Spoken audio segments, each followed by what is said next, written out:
Сегодня продемонстрирую удивительную для меня, но очень интересную технику рисования прямо с двух рук по-македонски. Что из этого получится? Мне самому было очень интересно. Мне самому было интересно, как начнет работать мозг, как он будет давать команды рукам. Что-то получилось любопытное. Всем привет, меня зовут Эдуард Кичигин, и сегодня опять же будет максимально непривычный видос, интересный. И в нем будет 7 принципов скетчинга, которые помогают и облегчают для начинающих движение вот в эту сторону, в сторону быстрого эффектного рисунка. И также будет очень странная штука, я буду рисовать одновременно двумя перьями, двумя руками. Смотрите.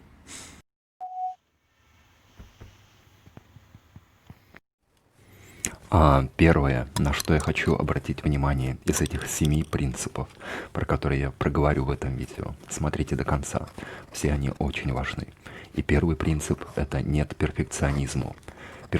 Перфекционизм – это очень большая проблема для начинающих.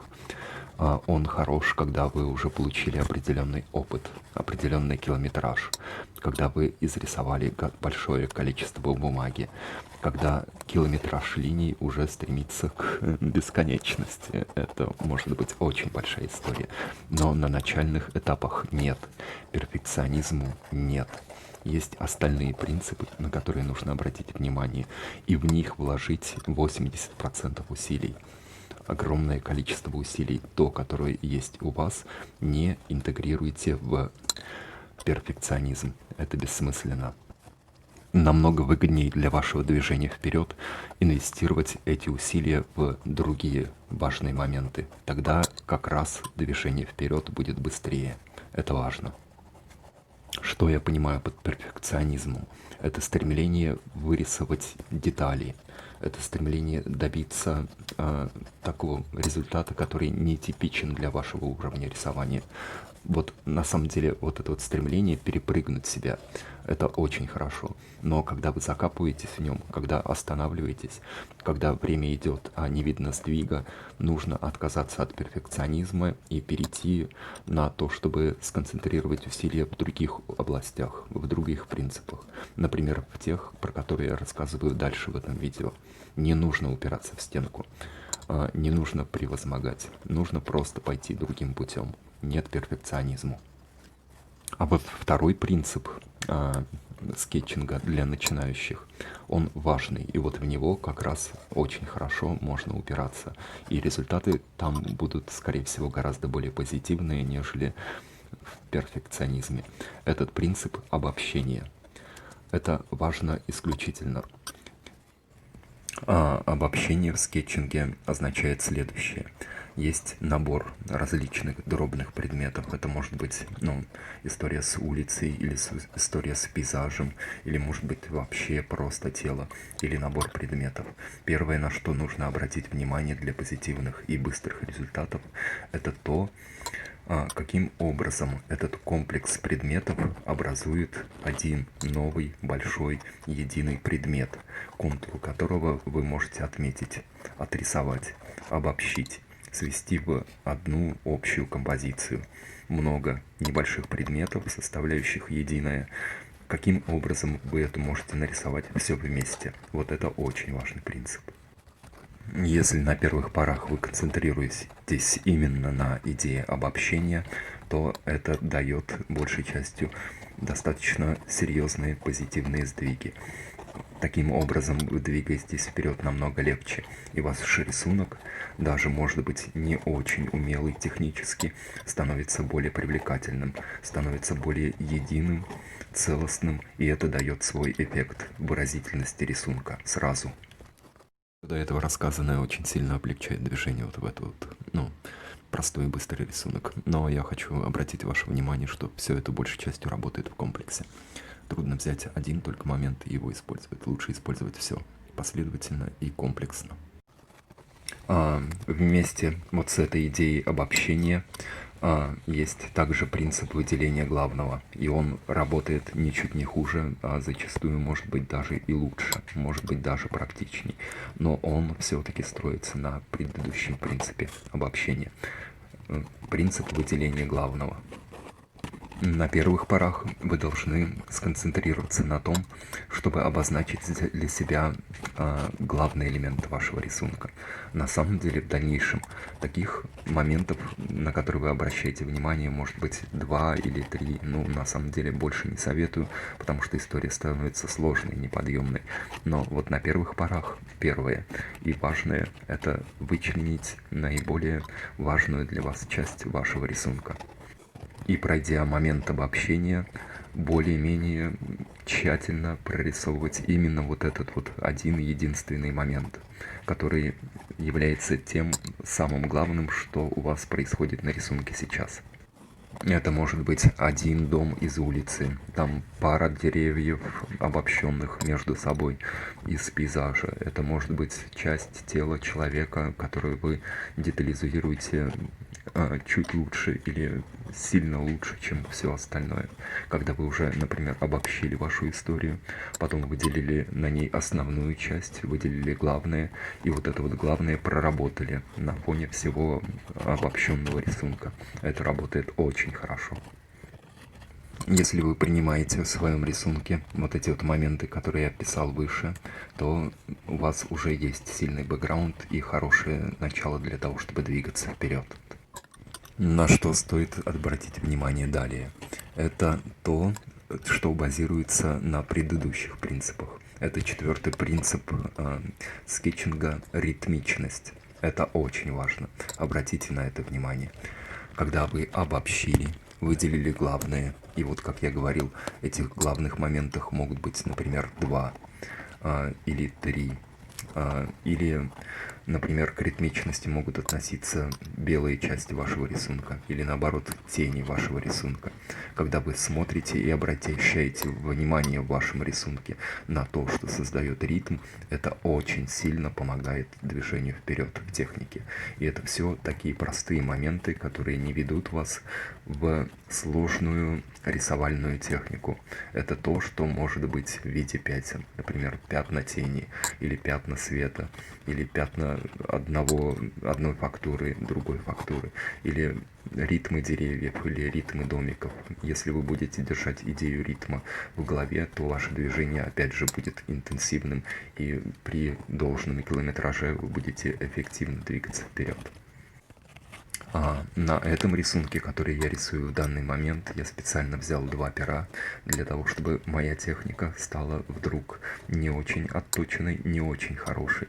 Но так как в моей голове присутствуют десятки принципов скетчинга, проведенные через вот эту вот большую историю практики, те вещи, которые кажутся, может быть, сначала неважными, зачастую после большой практики становятся очень важными и работают как драйвер для того, чтобы двигались вперед. И следующий принцип, на который я хотел бы обратить внимание и на что я хочу просто, чтобы вы, попробовали, как минимум попробовали. Это 5-й принцип скетчинга для начинающих, это минимум цвета. Цвет — это достаточно сложная структура, не менее сложная, а может быть местами гораздо более сложная, чем графическое выполнение работы.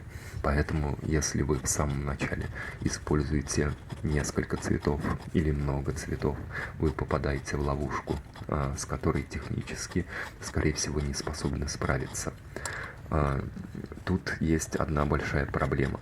Если вы используете один цвет или 2 цвета, вы в рамках нормальной рабочей ситуации, обучения себя, изучения того, как работают между собой там цвет, оттенки, и это все контролируемо и хорошо. Приходит 3-й цвет, становится сложнее многократно. 4-й цвет тут хорошо справится, по моему мнению, может только художник. 5, 6, 7 цветов, и это уже огромная проблема, которую вряд ли кто-нибудь способен без хорошего профессионального бэкграунда достаточно хорошо контролировать. Поэтому для того, чтобы вы двигались уверенно и двигались вперед, я рекомендую 1, максимум 2 цвета. Может быть 3, плюс еще какой-нибудь акцент вот такой вот 3-м цветом. Но 1-2 цвета это максимум для начинающих. Я считаю, что это очень сильно помогает для того, чтобы вы двигались вперед. И 6-й принцип.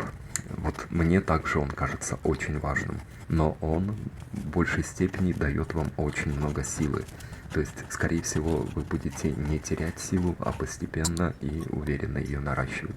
И этот принцип — рисовать то, что вас заводит, то, что вам нравится по-настоящему, найти ту правду, которую вы хотите изображать на рисунке. И тогда тренировки, они из формального выполнения работ превращаются в деятельность за идею, за эмоции, за чувства, за движение вперед к тому, что вам на самом деле важно. И вот это вот подпитывает силы и не дает остановиться, не дает скатиться, не дает лишний раз отдохнуть и является для вас очень-очень большим драйвером для тренировок.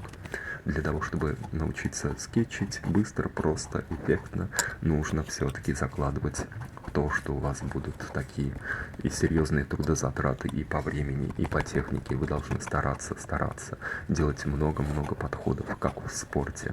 Я про это уже говорил неоднократно.